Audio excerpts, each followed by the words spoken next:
Hello, everyone, and welcome to March's amazing book club with Sanctuary Online.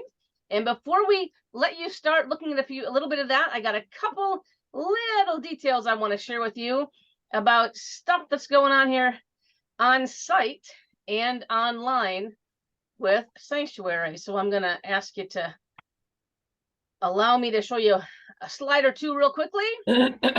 Calendars out, pens up, okay?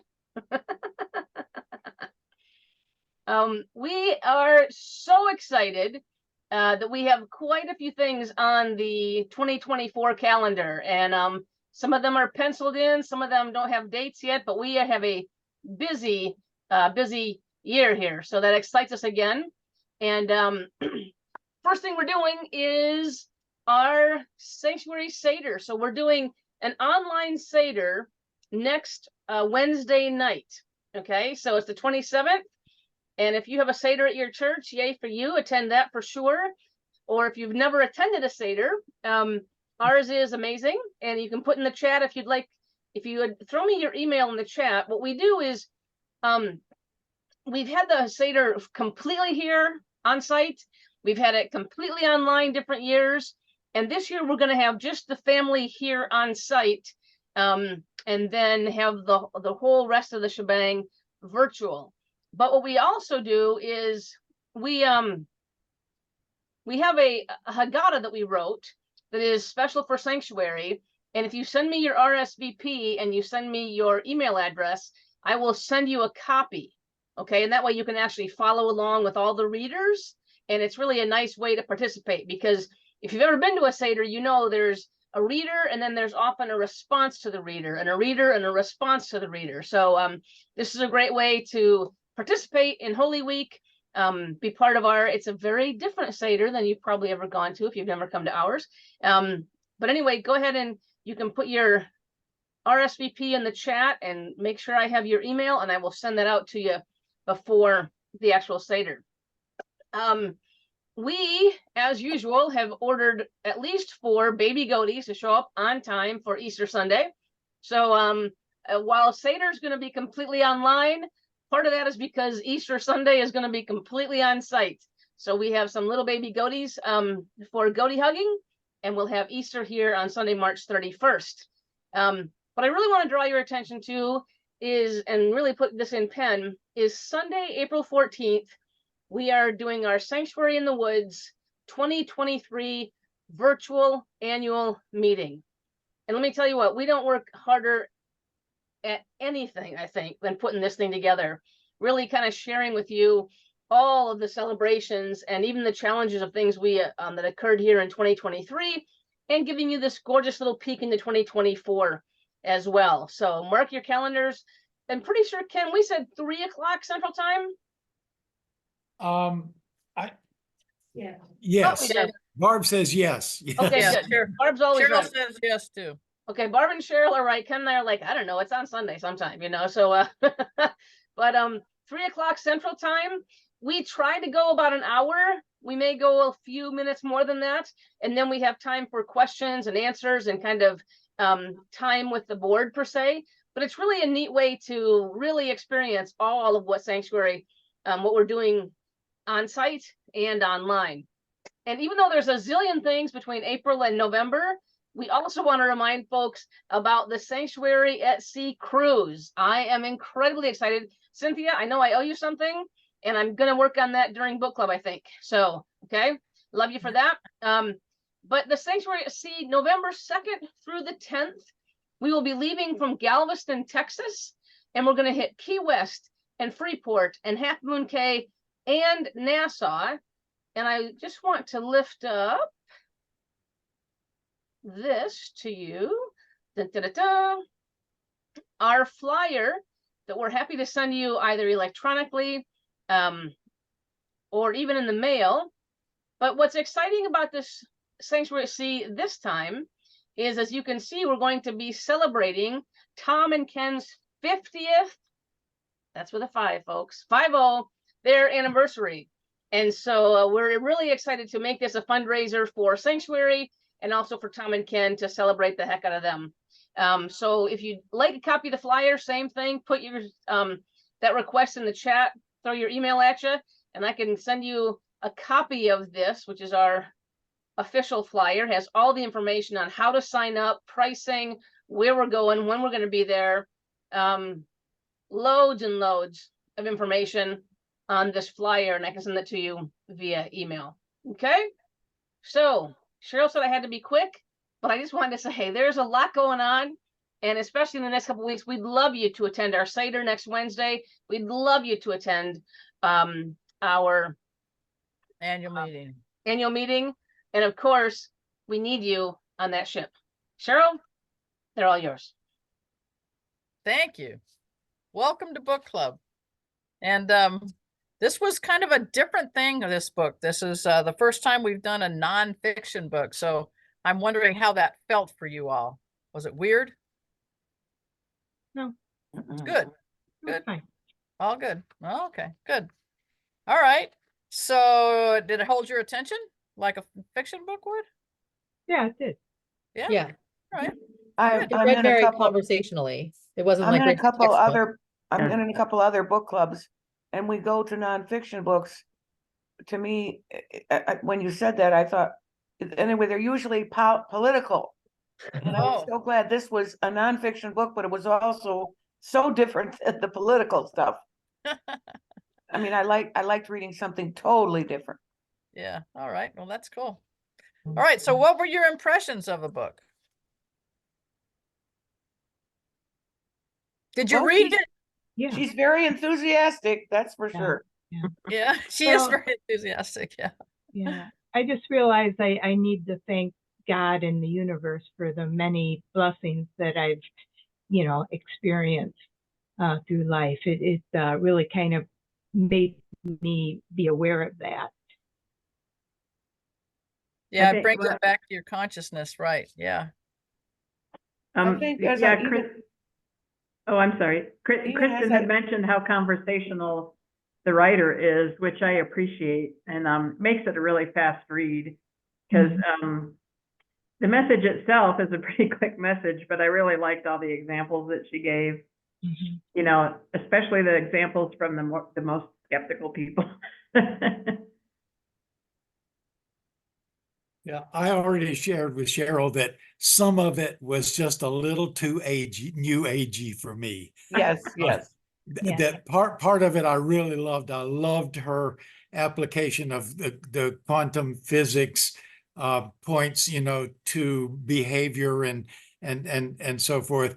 And I would just be eating something up, and then she would throw something in there that would just throw me off the tracks completely.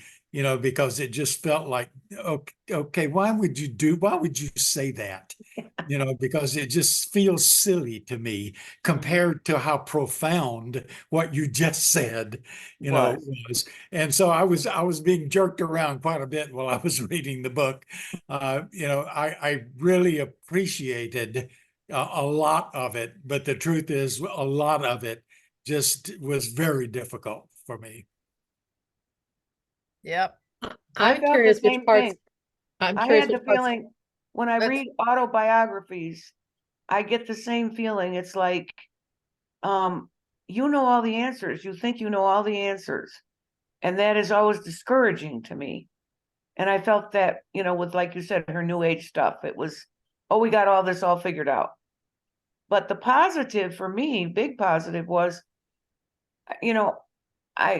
I often look at the larger things that I think are going on, through God and all, but it taught me to look for the small stuff.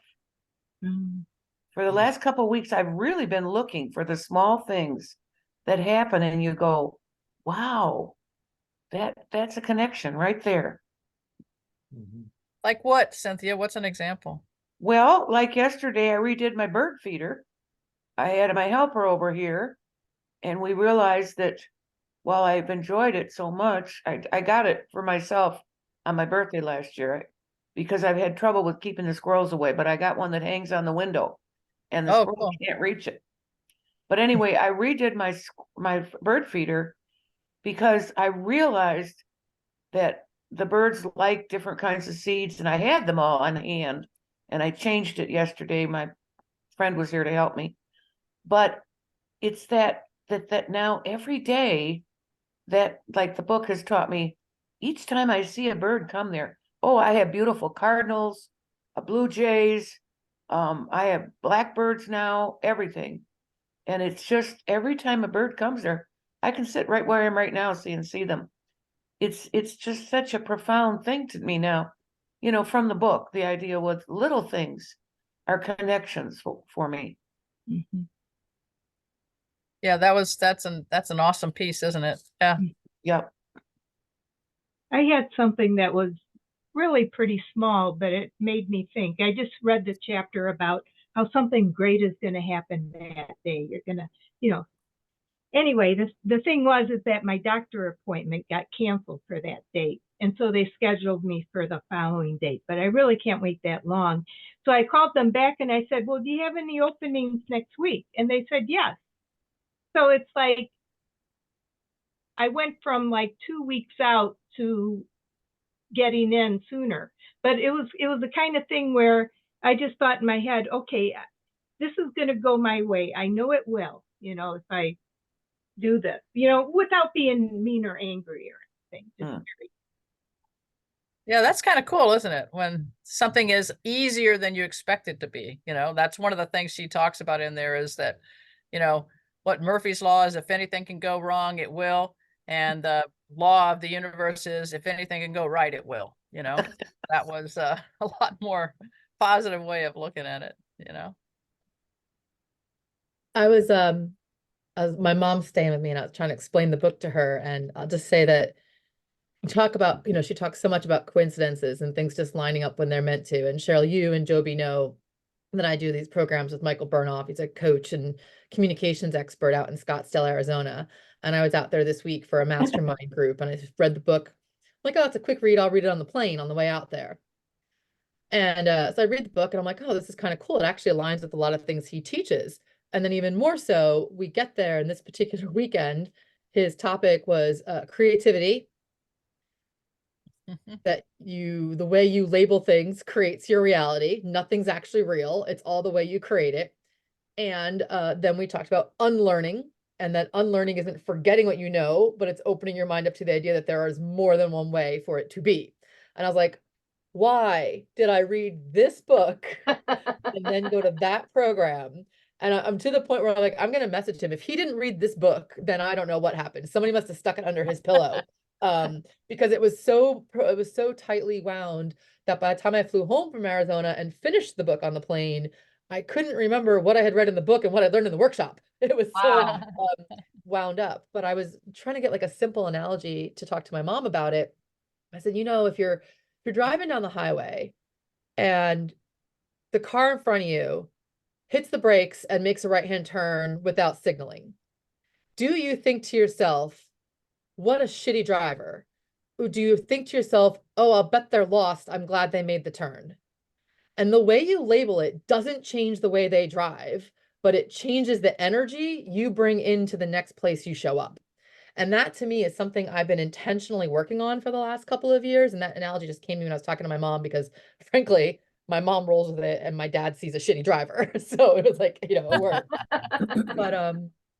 But so much of that, like, I know I heard Ken, you say like it was like new age or what, like there was one miracle in there. I was like, really? But I was like, you know what?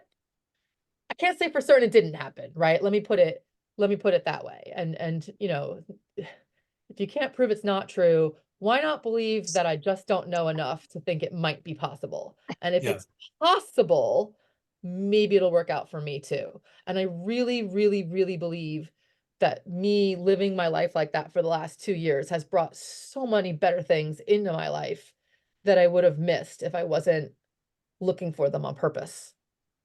Yeah, when Cheryl and I were talking about this yesterday, I told her the part of the book that really influenced me the most was her emphasis on how, as you were just saying, everything, not just what we do, but what we think, how we act, everything influences everything else. in such a profound way. There's that old saying that a butterfly flaps its wings here and it causes a monsoon in Japan, that and that used to just be called magic. It used to be called magical thinking, until quantum physics proved that it was true, that we actually, our thoughts do actually influence, everything. And you just use the expression change the energy. How much more profound can you get than the idea that you can change energy, Right. by the way you think about something or the way you act.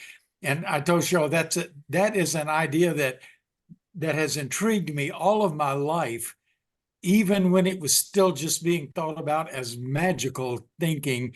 That when I was in high school, I memorized the verse of a poem, and it's anonymous. I have no idea who wrote it, but it goes like this: all things near and far, hiddenly, so connected are that you cannot pick a flower without stirring a star. Nice. Yeah. And that came back to me when I was reading her section, on how important it is for us to stay in these positive places, because it's not just ourselves that we're affecting when we don't. Yeah, that's one of the things that impacts me the most, is thinking, wow, what I'm thinking, or how I'm perceiving the world, or how I'm expressing myself, my energy is actually impacting other people. And I don't know if you guys tried any of the games, or her first one, AA 2.0, amazingly awesome, whatever it is, amazing awesomeness. It's going to happen to you every day. Did anybody say that? Oh, something amazingly awesome is going to happen to me today. And experience any of that? Did you guys do that, or did you just kind of read through the book? There's a lot of stuff in the book, even if you didn't do them, but yeah. Well, I'll give us story about, it's not about the amazingly awesome. Go ahead. So Cheryl and Joe know that I just came from a 3-week from brain camp, a 3-week intensive outpatient brain camp, because of brain injuries I sustained, and there were over time, and I had lots of realizations. There are lots of different treatments and so on. But I started reading the book. The day that I started reading the book, I hadn't gotten to this part, but do you remember the part she talks about? I think Cynthia was getting at this. She talks about birds in particular, messages for animals, and then birds in particular. And I love watching the birds on my deck. We're just waiting with bated breath for the hummingbirds to show up. They're migrating now. But in the wintertime, I have nuthatches and chickadees and wrens and stellar jays and some other big birds you have to keep your small pets away from. But so we had that big snowstorm, and like on the second day of that big snowstorm, the most recent one, a little nuthatch, they were out happily munching away on the seed I put out, and the little nuthatch rammed itself into the window, and as you probably all have seen birds do. Mm-hmm. And it was on the ground, and it was blinking, and its little beak was kind of open, like, oh my goodness. So we only knew it was there because the dog started barking. So I went outside and I picked it up and I held it in my hand, and it was still winking, like, okay, I just got my bell rung. So I just breathed on it for a little bit to warm it up, and just held it, and it kind of started to come to. Its mouth went normal and started looking at me like, what are you doing? And I was like, oh, okay. I'm like, don't worry. I hit my self in the brain too. I get it. and I'm not going to hurt you. eventually it kind of started to try to stand up. And so when it was starting to act a little more normally, I just sort of held it up toward the bird feeder, which it would find familiar, and it took off. And so I felt like there was a lesson in there about just about, you know, getting whacked and bouncing back. And you know, a little birdie brings me that story. And I think it was either that night or the next day that I read the part in the book about birds bringing him messages. Of course. So I thought, yeah, okay. But the other one is I just started today. Another thing we did at Brain Camp was 3 hours of equine therapy. I don't know who's familiar with that. So you work with a horse. It doesn't involve any riding. You work with a horse or a pony, in my case. And I started today, but I didn't get to meet my horse yet. But I'll be doing this the next 12 weeks. We were doing this as a cohort of 4. We had 4 different horses, but we had a pair that we worked with, and the horses in the equine therapy, one of the reasons they're so therapeutic is because they energetically are connected to you and can feel what you're feeling. And you know, you might be feeling something a little bit stressful based on what the therapist is working with you on. And the horse comes over and kind of nuzzles you on the shoulder, or and it's the kind of thing where if you try to make the horse go in a certain direction, you know how that goes. But if you just try to energetically ask the horse to move with you, it's probably going to, because you're not trying, you know, walking around the ring or even backing up, which horses don't like to do. But if they have learned to trust you, you can just give it the slightest touch or just even tell it back, and it'll go. If equine therapy doesn't tell you that you're connected, whether you believe it or not, I don't know what will. That's cool, Edie. Yeah. Before we go too much further, Christy put a note in the chat. I don't know if anybody saw it, but like Kristen's workshop, she was saying that Adam Grant's Think Again is a lot like that workshop. You want to talk to that for a minute, Christy? Or yeah, that's the book. I have we have a program at UT where we have professors put out books, and then freshman students choose a book to read, and then the Sunday before school starts, we meet with our kids that read the book we put out there. So I have 25 kids, and I choose a different book every year that I want to read. So it gets them to read it too. And Think Again is all about the science behind how we change our minds. And it was fascinating about not only understanding how you can change your mind and keep yourself open to it, which sounds like a lot of what Kristen was learning about, is how to keep that openness, but also how to talk to people in a way that helps them stay open.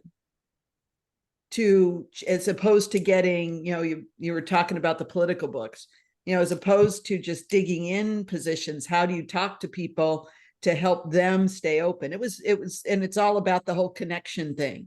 And in that book, there's this incredible story about this guy who's a Black man who has made it a point to create relationships with Ku Klux Klan members. And he personally made a relationship with one of these Grand Wizard guys, and just through their relationship helped him see a different way. He never preached at him or did anything like that. It's just through the relationship, the wizard came to the place where he said, what I'm representing here is wrong. And he shut down the whole district that he was in charge of. wow. I think they made a movie about that, didn't they, Christy? I don't know. I've seen a movie that is exactly that story. Really? Ooh, I'd love to watch it. Yeah, I will try to find the name. I have no idea what it was. It's I've not seen the guy. Are you talking about the White Klansman, Joby? Maybe that's it, Ken. I'll look it up while you guys are chatting. Very similar. The movie The White Klansman is very similar. And then there's another movie which I can't remember the name of right now, which is also just about the person's intention of creating a relationship, a black man creating a relationship with a white racist. Both of those movies kind of address that same thing. Yeah. Yeah, the But Adam connection. Grant does, social behavior research. So he was kind of looking into why, what tactics work, what tactics don't work. And I thought it was a great thing for freshmen to read as they come into college. Oh, yeah. But when Kristen was talking about her workshop, I was like, that sounds like Adam Grant. Yeah, the connection thing goes really deep with Pam Grout, right?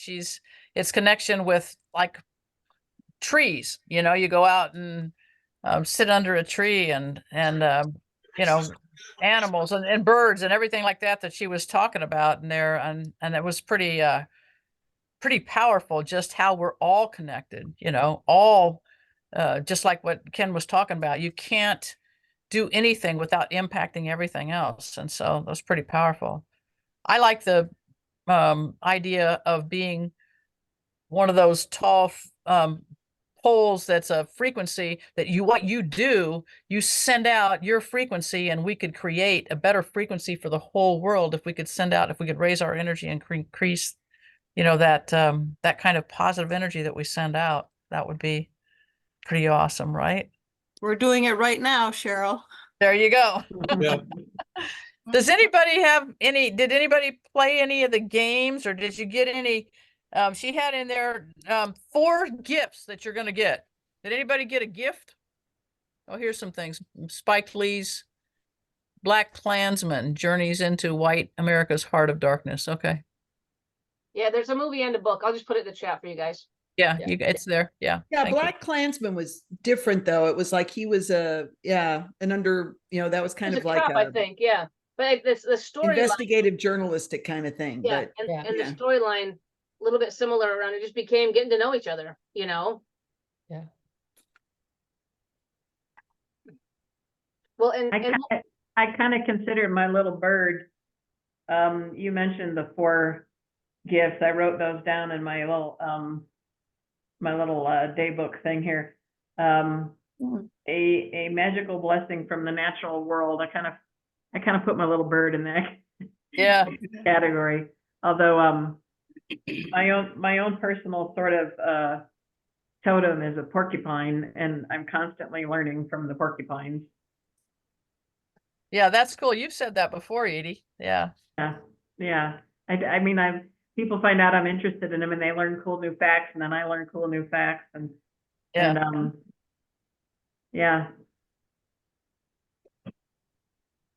Yeah, my personal totem while I was reading this book ended up being coins, and mostly pennies. Found pennies whenever something was going weird or whatever. And they didn't just show up like on the ground where you would normally expect it. They were in places that I didn't expect. I mean, you expect pennies in your car, and of course I found a quarter in the car instead of a penny, so that was kind of cool. But I found there was one sitting on the desk of a hotel, the hotel desk when we were coming in, and so I asked the lady there, hey, is this can I have this penny? She said, and I told her all about what I was doing. So I took that penny, it was like special. And it was helping me. It was like a thing of, everything's going to be okay, Cheryl. Everything's going to be okay. You're already taken care of. Don't worry about it. It's all okay. But yeah, it was pretty cool. I found one there. And where was the other one that was really weird? In the grocery store, and maybe this doesn't seem weird to you, but I never get this. You know how you go through the self checkout and then they give you the change back? There was a penny sitting there. It's just like, okay, this was meant for me. Yeah, that's it. So, I love Cheryl, it was pennies from heaven. Yeah, pennies from heaven. Yeah. It was whether it's like magical or thinking or not, it's kind of like like some medications have a placebo effect. You give a little kid a Tic Tac and their headache goes away. You tell them it's aspirin. Right. And I think, it doesn't mean that the penny is actually magical, but if you see, and this is what I think Pam Grout's saying, like if you choose to see the magic in it, if you accept it as a totem, if I said to myself, every time I see something green, I'm going to smile and feel better, then I gotta smile and feel better, right? Like, yeah, absolutely. Yeah, my natural blessing from whatever was magical blessing from the natural world was when we were at Joe's mom's house, you know, to pick up the car and stuff. The moon was starting to wane. You know, it was a full moon. It was starting to wane, and I don't usually pay that much attention to it, but I think from reading this book, I was paying more attention. But the thing that was so interesting to me that it made it more of a blessing was I would get up to go to the bathroom at night, and it would be right there in the window, you know. And I'd look out at the window, and this happened for a couple of nights in a row. And then in the morning, I was going out kind of early to take, you know, let Sobble out. And I had to go out with her because we were worried about skunks. And so I had to go out and chase off all the skunks, you know, while I was out there. And sure enough, there's that beautiful moon, you know, just right there. And that was just a huge blessing to me, you know, just a very small thing, but a huge blessing, you know, at the time with what was going on for me. So, you know, it strikes me, not having read the book, but it strikes me that this isn't so new age. They just talked about it in different terms. If anyone ever used to listen to Robert Schuller, my grandmother listened to him faithfully, and he talked about a lot of these things. And he always said, you know, it's being positive and thinking positive. It changes your whole life, you know? Yeah. Yep. I think one of the things that, you know, that, like when you start talking about what, like when Cynthia was saying, what the book did was remind you to see the little things, not just big things. But, you know, for me, it's not the things that feel like they were somehow magical because this shouldn't have happened, but look, it did. You know, for me, it's the stuff that's just natural. You know, that's just for the last few weeks, I've been, you know, working on our garden here. We have a huge organic garden, and I start planting seeds in the greenhouse in January, you know, and so at one point I have like 200 or 300 seedlings, you know, on trays all over inside the greenhouse. And when I was reading the book, the one thing that grabbed me as an example of what I was reading about was I had one tray and I had planted 12 zucchini seeds in this one tray, and 11 of them came up, and they were beautiful, and they got to be like 3 or 4 inches high, and then this one was just sitting there dirt, you know. And then one morning I went out there and there was this tiny little green sprig, you know, after all the other 11 had been up for days. You know, this one little seed found its way, you know, up, and that to me, you know, is about as miraculous as this universe gets. Yeah, that's magical. Yeah. I mean, I equate magical with miraculous or whatever, you know. I don't think of, you know, that way, but yeah, that was pretty cool. I can just hear those other 11 going, come on, come on. We know here. It's all good. You can come out. It's not scary. Cheryl, to your comment there about, you know, magical equaling miraculous, I really enjoyed, just like kind of made me smile, her varied vocabulary for naming things. You know, a couple times she talks about spirituality, and she uses the word God a couple times, and she's like the divine buzz, the infinite realm of possibilities. And then she, like, I think in 2 chapters she had like an asterisk, and she's like, another word for God, like with the asterisk at Yeah. the end. Like, oh, it was out of the blue. Out of the blue. You know, another word for like, God. Look, Yeah. don't get hung up on this word. If you don't like this word, I'll use another word next chapter. Like, don't get hung up on the word. Yeah. It's the universe talking to you. It's the connectivity. And for me, I think that's also what made it like a quick and easy read. Was like the constant changing of the way she described it. For me, that made it. I just said, somebody said earlier about seeming like it was, you know, so, like some books, they seem like they have all the answers. Like I felt like she was saying she has none of the answers, but this is the way to open yourself up to the answers that will suit you. Yeah.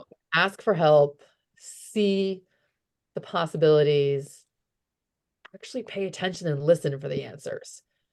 This is a unique opportunity for me to ask, do you think there's a gender thing going on here? Do you think that women are more attuned to the universe in these, what we are calling miraculous ways, than men are? That's been a kind of an assumption throughout history. My gut reaction is to make a comment that sounds a little chauvinistic, but I think women are more in tune to what's going on around them, and men are more singularly focused often. I think there might be some evidence for that. So does that therefore allow more women to be more in tune? I don't know. I mean, you have yogis and whatnot who certainly there's been enough men in that realm who open themselves up to it. Is it more of a conscientious decision? I don't know. I think in today's society, it's more acceptable for a woman to talk about it. There you go. Yeah. So maybe you've Ken Freezer seems to not know what I'm saying. That's like his left, he's moving. So I haven't read it, but Mandy is reading that book, with this an old classic, feminist classic, The Women Who Run with the Wolves. Yeah. And it's about so many sort of the power and every she'll be reading it and she'll go like, this is badass. But I think I think I'm going to give a gut reaction like Kristen did, that from my studies in linguistics and gender and language, women do tend, and I have to give a nod to evolutionary biology, right? That and the psychology confirms this, linguistics confirms this. Women generally communicate in a community-oriented fashion. They develop in a community-oriented fashion. Like when you're a little girl, the worst thing you can do is exclude somebody from the group. No, you can't play with us. When you're a little boy, you just figure out where you are in the pecking order because everybody knows there's a pecking order and which one's at the top of the totem pole. So I think there's a whole lot of, for men, I think there's a natural attraction to muscling it, gutting it out, going with a hierarchy or going linearly, whereas women will be more attentive to working in communicating in a more communal way, and therefore maybe open to more voices. So that would mean that women do have a deeper understanding of connectivity. One of the reasons I'm asking this is because, of course, in the last couple of decades, feminist theology has become a thing, and it is the way women understand not only sacred writings, but also history and tradition of religions. Women's critique of those things is very different from men's. And it's fascinating to me, to read it, because for one thing, as a gay man, I feel more attuned to feminist theology than I do to that traditional power over hierarchical theology. Part of the psychology of this is that marginalized peoples of any kind always have a deeper understanding, of what's real and what's important, not what necessarily what's important, than people who have total authority and total power, And so as I was reading this book, I was thinking, could a man have written this book exactly like this? Or does it take a woman, to be in a feminist experience, to be able to understand these connections at this point, to this depth, and it just. Yeah, I mean, I think there are men who have taught themselves this because they've stopped and looked and listened, and I'm thinking about, was it back in the 70s and 80s, we started hearing about, you got to talk to your plant. Oh, yeah.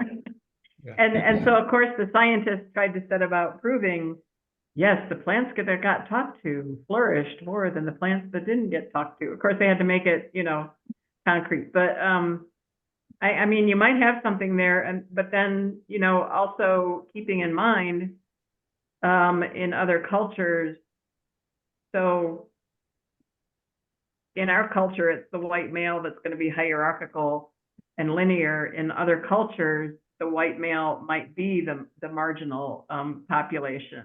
Right. Yes. Yes. So it's going to be culturally different, but it may be more the marginalized population than gender. Is that what you're saying? Or culture. Yeah, I don't know what I'm saying. No,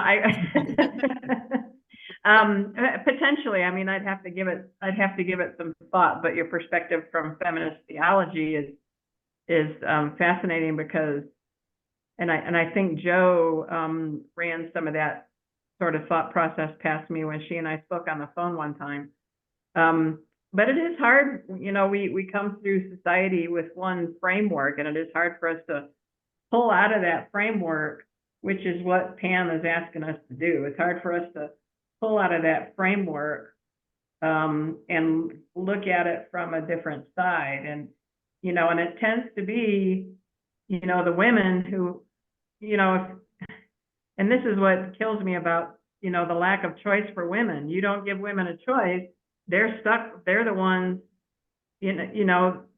more often than not, they're the ones that are going to have to turn to their community for help with a child that maybe wasn't planned or maybe is the product of incest or who knows what.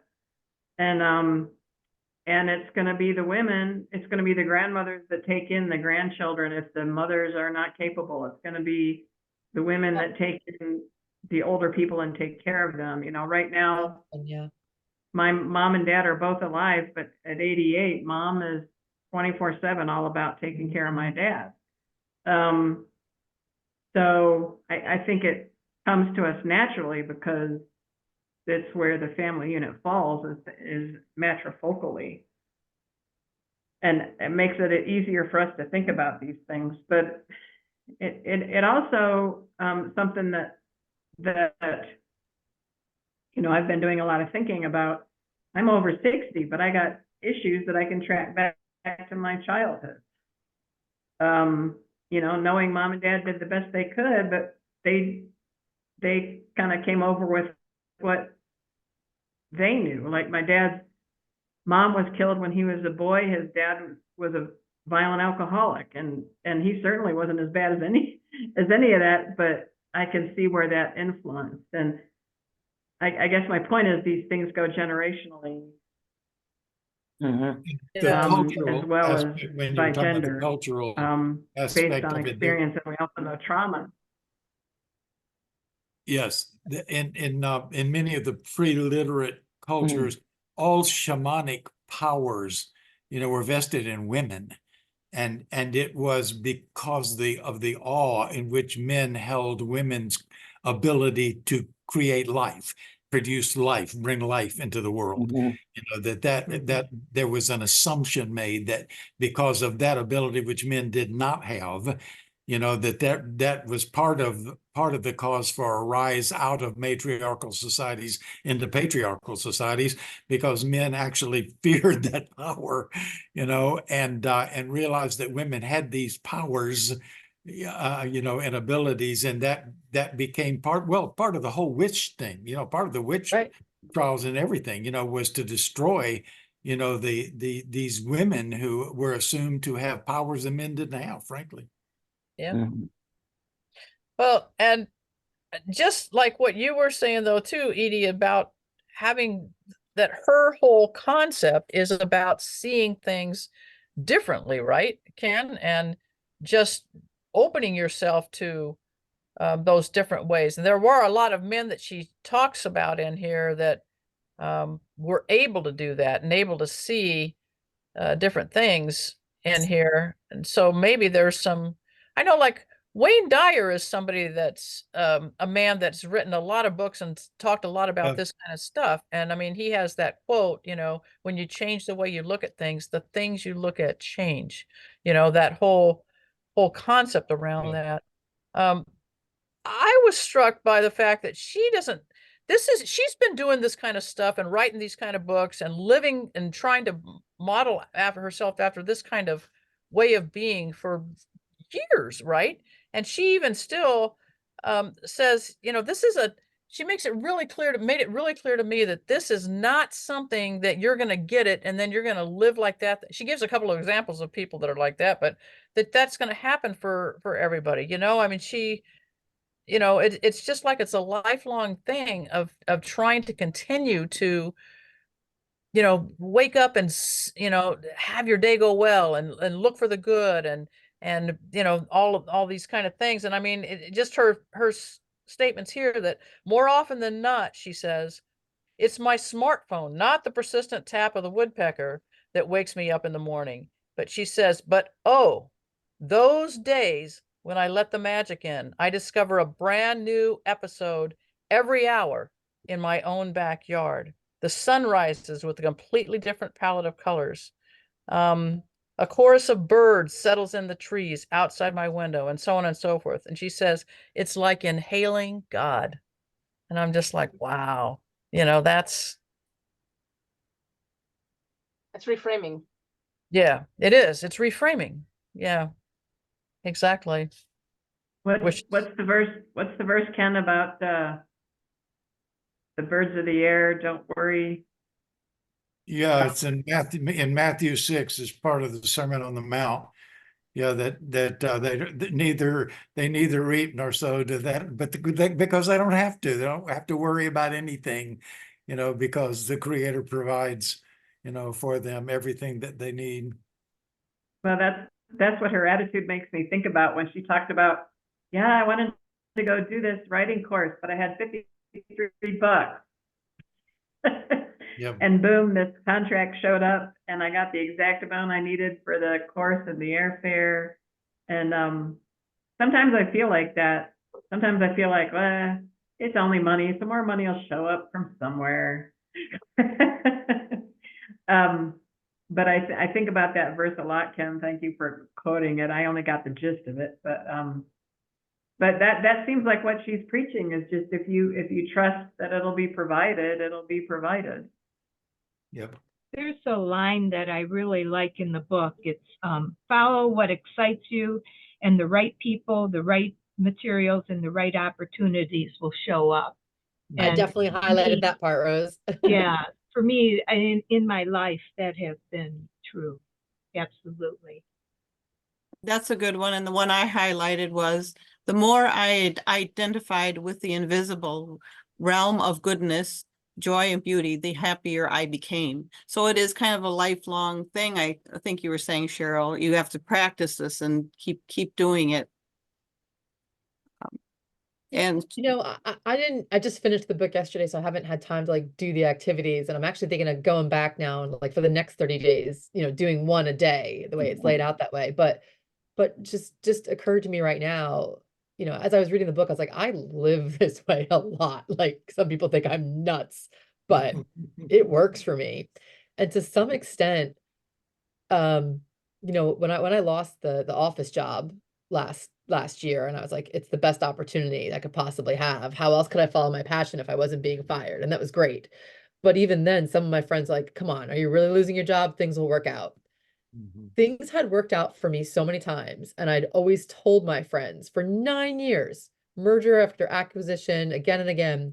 No, not even 9 years. 9 years is the last one. 20 years. I was like, it's okay, I'll land on my feet. It's okay, I'll land on my feet. When I told them this time I was really losing my job, they're like, no, you're not. Bad things don't happen to you. Like I've convinced them that things will always work out for me, to the point where when it actually wasn't, they didn't believe me. And then it was that much easier to say, yeah, but you know what? It is an opportunity. Here's what I'm going to do. And I think if I hadn't had that attitude for so long, I would have had more naysayers. But I had so many people to this point of resources coming your way and things aligning for you, right, Rose? Like, because I think I'd kind of built this little bubble around me that I convinced everybody that things do work out for me, that they're like, oh, well, how can I help you? And here's what you'll need. And I think people do come out of the woods, and I'm constantly surprised by it. And I should probably stop being surprised, because I There think you I did go. it to myself. I did it. I Yeah. convinced them. I convinced them that it'll work.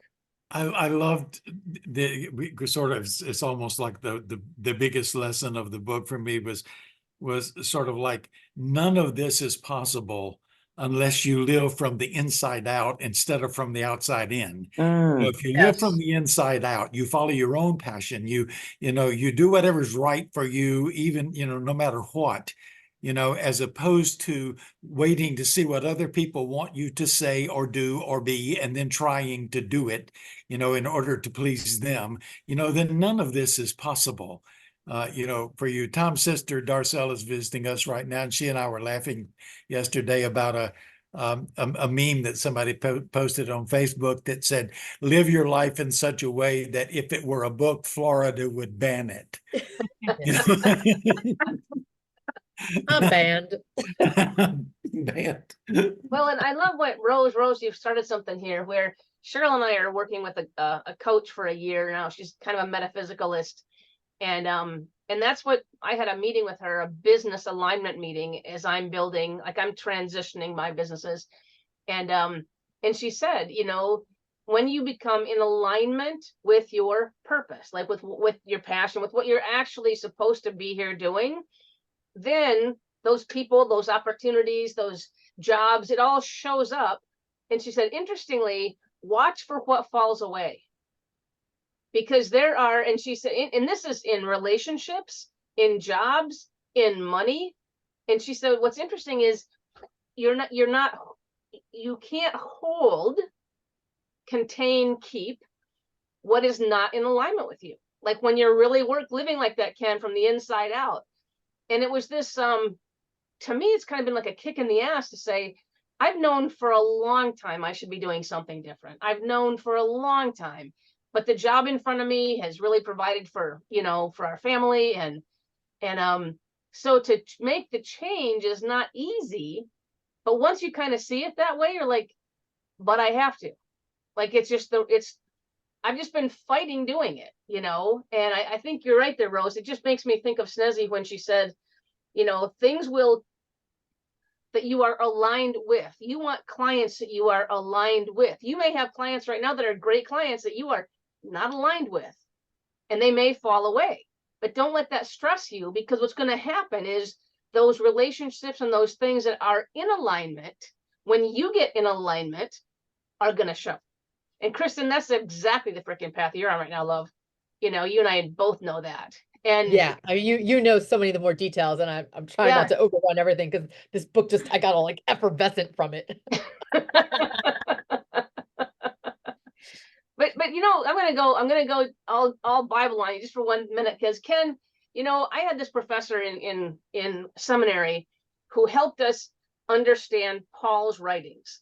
Like Paul wrote most of the New Testament, right? But he wrote so circularly that nobody knows what the hell he ever actually meant. And when you deconstruct it, it just gets worse, because it's like putting parentheses inside parentheses inside parentheses, with a prepositional phrase inside a parenthesis. And so we spent a semester tearing apart like a portion of Paul's writings. And the whole point was, because everyone thought so many things about Paul, but there's a piece where he's just basically said, if we live in a state of gratefulness, and awe, everything else takes care of itself. Like nothing else. You don't need law then. Because if we all can live and saw everything from the inside out, all people think Paul's so legalistic and has all these rules, and he's like, yeah, not really. We would need none of that if we were all in alignment around awe and beauty and gratefulness. It wouldn't be a dangerous world. He kind of sums that up in one of his letters when he was actually, I can't remember which one it was, when he was actually in prison, and he wrote, I have learned in whatever state I am therein to be content. Yeah. Big. Yeah. So Yep. anyways. And then he also said, in all things, give thanks, in all In all things. things, give thanks. That's right. No Well, exceptions, in all And what things, give this thanks. conversation brings up for me is I just finished a cruise in the Deep South. You know, it went from the Amelia Jekyll Islands up to Charleston, South Carolina. And it was a cruise that was focused on Civil War history. And I mainly focused on learning about the enslaved people perspective. And I learned a lot of stuff I never knew about how things happened during the Civil War and some cool people. But one of the things that struck me that they kept talking about was how, as an enslaved people, they kept their hope up, oftentimes through scripture, through their spiritual connection. And then it did manifest, right? Yeah. Their freedom manifested for them. And I've been thinking about that a lot, and that this conversation really ties in with that experience. Yes.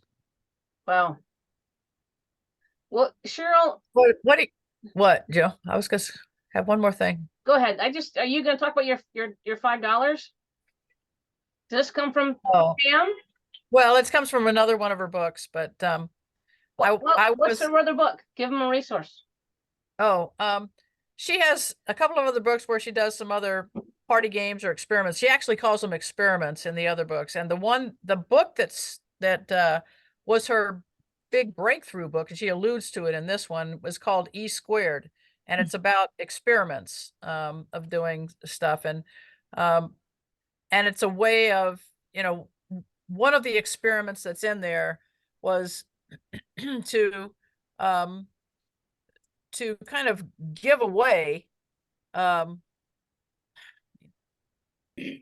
don't know, to go around and give something to people anonymously and just to kind of spread out and be joyful about what you're doing and stuff. And so what I did was, and I did this before too, a long time ago when I read this book the first time, was I took a piece of paper and I wrote on it, remember, you are loved, guided, and provided for always. And then I put a $5 bill in it and rolled it up. And I took those and I put them all over any place I could think of. Everywhere. Yeah, like, I would go to the store to buy a pair of pants or something, and I'd try on a pair of pants and I didn't like that pair, so I'd stick one of those things in the pocket of it, and so the next person that tried on that pair of pants would get it. And like today, I actually had a couple left over, and today I went to Walmart, and you know how you open up the bags and you put your stuff in them or whatever. I just opened up one of the bags and left one of them and put one of those things in it. So I was really excited to see who knows who's getting these things, but it's just so fun, to think of that. Oh yeah, look at it. Yeah. To spread that out. And little anyway, fairy that's dust kind of sprinkling. that's kind of one of her. Pam Grouty, but if you that's loved one what of you her. did, this book, E Squared, is full of things like that. And Cheryl I've not seen bigger smiles in the last month than when she came and told me where she has put a $5 bill. Anyway, it's kind of fun. But what I want to know is, it sounds like you will, Kristen. Will you guys go back and refer to this book? You think you'll? Yeah. Mm-hmm. See, I do it all the time, but that's a long time ago. Yeah, because I like to go back and reread it. Just, she has so many things in there that I would just highlight and say, oh my gosh, I need to remember that again. I need to refresh my mind with that again, and because we forget, right? Yeah, this book is a keeper for me. Yeah. And if you can try out some of those experiments, it's kind of cool too. Some of the party games, like the Wonder Woman pose, 2 minutes Wonder Woman pose. I've heard that one before. And a big smile on your face, and you're good, And I don't know, just different things that she had in there. So, all right. Well, it's that time, friends. It is. You gotta choose. Did we choose a book for next time or no? I don't know. We had so many awesome choices last time, though. I feel like, can we dip back into that queue?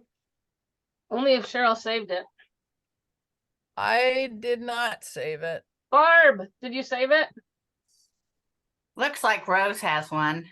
Did you say? Yeah, that was the book this is that that, we- No, I this is, yeah, Bless Me Ultima, which Ah. is a multicultural book, and it's been banned in a number of schools and universities. And it actually has made, it for several years, it's made the top 10 of the censored books, according to the American Library Association. And what's it called, Rose? It's called Bless Me, and then comma, and then Ultima, which actually is Ultima in Spanish. But It was Bless- also made into a movie, and the movie Yeah. is very good. If we can get the movie from our library, maybe some of you folks can get the movie. Oh. And it follows the book pretty Mhm. well. Christy, wasn't our committee just talking about this one? I just heard this from somebody else about this book. Really. It is a good book. I've read it, and I thought it was great. It was nice to read about a different culture as well. And it's set during, even though it's not a big part of it, it's set during World War II. Mm. But it questions a lot about organized religion, natural healing, just a lot of different themes. Is it fiction? Yes, it is fiction. Oh, okay. And here it says it can be analyzed at many levels from many angles: religion, social changes, psychological and cognitive maturation, cultural conflicts, ethnic identity as well. So there's a number of things to. And There- it looks like it's free on Audible. Oh, really? And it's free on Audible, Cool. says Christy. And the movie's free on Prime. Oh, it is? Oh, Yeah. wow. Oh. I want to see the movie again. It was really good. You guys should make each Does other. the movie have the read it? same title? The movie Yes. has the same title So maybe exactly? that's why I've heard of it. Yes, I believe so. Okay, and it's on Prime, good. Bless Me Ultima. Yeah, Oh, it it's- says available to rent or buy. Sorry. Well, it's zero. It is free. Yeah, no, the Audible comes up as $0 for me, but even the Yeah, the Kindle is Audible's only $8. But the movie is what I was saying. Oh, Well, Once I Prime, looked on it, it said available to rent or buy. yeah. Oh, I'm all for this one. Let's go. This says it's Let's the, read banned books. The most widely like read Mexican-American novel in the English language. Comparison So it's to written Moby in- Dick as a classic. Wow. Yeah. Edie, you're What do on you guys mute, think? love. I'm just saying, I'm looking at the description and it's got a female shaman in there, just for you, Ken. Well, it sounds like it's let's fate. do it. It's settled. It's settled then. Let's do it. So All right, Cheryl, so you've got to look at Tuesdays. yeah, I was April, thinking. there's 5. Yeah, I was thinking maybe the 23rd rather than the 30th.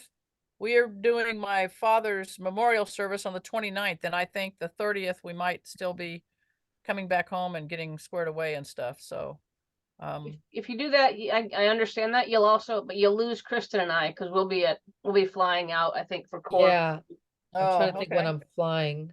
I think I booked my flight already, but I don't know when it. You guys send me the info. Chica. Well, we can But do it does on the the 30th. I just 22nd work? How's it going? Good, we're just figuring the out. what? A Monday? Ellie, you want to switch it to a Monday? Oh, sorry. The 23rd Yeah. doesn't work? Well, that's because Kristen and Joby will be participating in this other thing. We can do it on the 30th. I mean, I could probably do it on the 30th if you guys want to do Well, that. Rachel won't be here too, Cheryl, right? Was she? Yes, Rachel will be here too. Yeah. It'll be the last day I have Rachel here. What about the 1st of May? Go crazy and go on a Wednesday. On a Wednesday. No, we can't do Wednesdays. What am I What thinking? kind of crazy shit are you talking about over there? What about May 7th? Give me time to read both books. I've read this one. Do you want to Yeah, wait until first- May 7th? First and third Tuesdays, I'm not available, but Oh, okay. because I got bills are- Well, It's we're gonna like miss this worked for somebody me, no and matter it's, what we do here. So yeah, we're gonna lose somebody. So I'm What here about all the- of them. What about the 22nd, which is a Monday? So you stay in April. My fear is if you get into May and go too deep in May, you're gonna then skip May. You know, we often skip a summer month. Summer we often skip, but yeah. What if you went on the 22nd, which is a Monday, 22nd of April? Can anybody not That'd make be good. It's Yeah, Earth it's Day. Does anybody have obligations for Earth Day? I'm sorry, what day are you on now? Monday, 22nd. April 22nd? We I'm can all game for love on that. the earth while we talk. Yes, you can go ground yourselves in that. It's after. a very right. earthy book, so we can. We'll do it. There you go.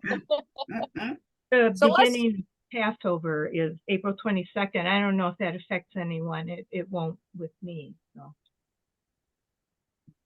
What? Is everybody okay with that date? Love it. All right, we'll go April 22nd then. Oh my gosh, okay. And a Monday, I'll have to really remind people because that's going to be weird. Yeah, I'm thinking the posts are gonna be frequent. We'll get this going. Yeah, Barb will promise to get the text fixed by then. We'll need you to help, Barb. Getting the text fixed. All right, y'all, we are 10 after. You are too fun. I'm gonna turn off this recording once you all fix your hair. We're And all say fixed. how grateful you are for this group of people, whether who they've read the book or not, whether they've finished the book or not, comes to this beautiful place to help and remind us of all the magic, of all the miracles all around. Yes. Blessed Yay. holy. Thank Love you. you. Love y'all. Love ya. Everybody. Bye. Good Good night. night.